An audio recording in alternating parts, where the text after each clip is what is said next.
Yeah. Listen, in the earth, the seeds are stirring and making noise. Seeds are mysterious. A seed has so much potential, despite a rather insignificant appearance.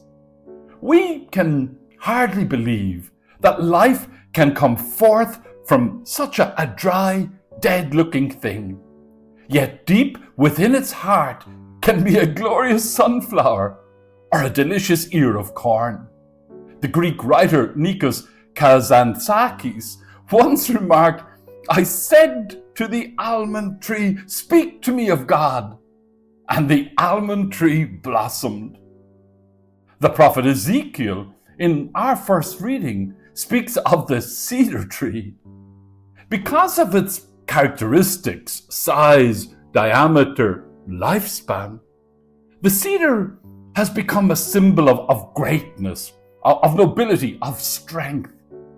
Contrast this strength with Jesus' reference to the mustard seed in Mark's famous parable that has given birth to the unforgettable refrain, "If you have faith the size of the mustard seed, nothing will be impossible for you."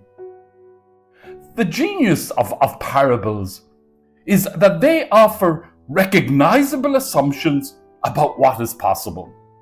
Jesus, no doubt, struggled to explain his vision because it was so much at odds with the prevailing order, and thus with the expectations of his audience.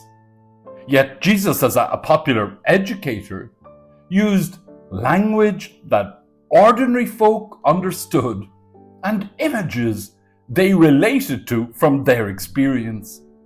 In so doing, he sows hope among them, insisting that the tall trees can be brought down and that the smallest of seeds will bear fruit. When you think about it, the inner home of humans is a lot like the heart of a seed. Deep within us are many gifts and virtues that have never been sown. They just lie there, seemingly dry and lifeless. Cathal Ciabran offers an insight, suggesting that the heart's affections are divided like the branches of the cedar tree. If the tree loses one strong branch, it will suffer, but it does not die. It will pour out all its vitality into the next branch so that it will grow and fill the empty place. A coffee bean is a seed.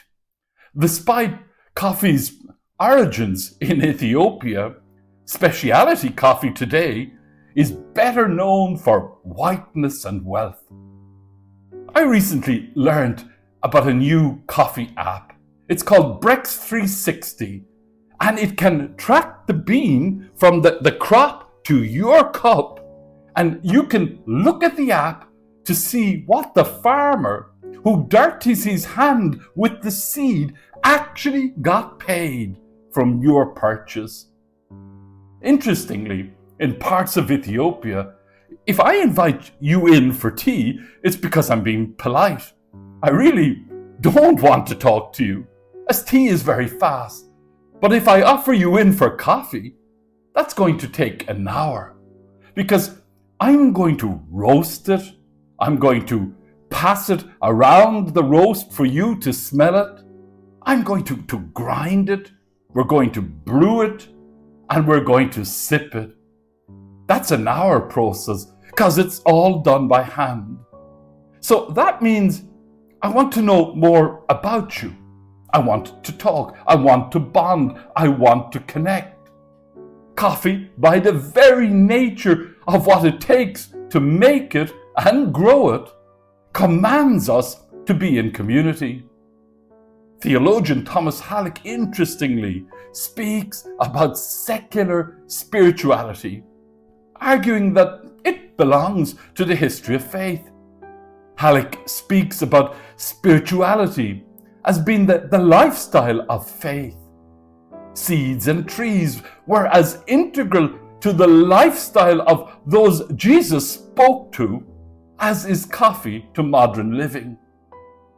The striking overlap between seeds and trees and the human heart helps us to understand God as an impenetrable mystery, and God's action in the depths of the human heart being hidden.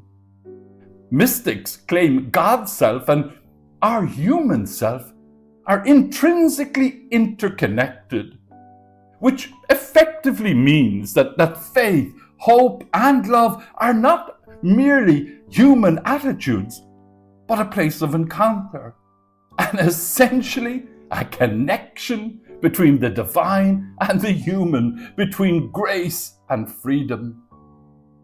Jesus' parables stirred hope in the mysterious transcendence of God, while fostering a lifestyle conviction that the smallest and poorest are important in God's vision.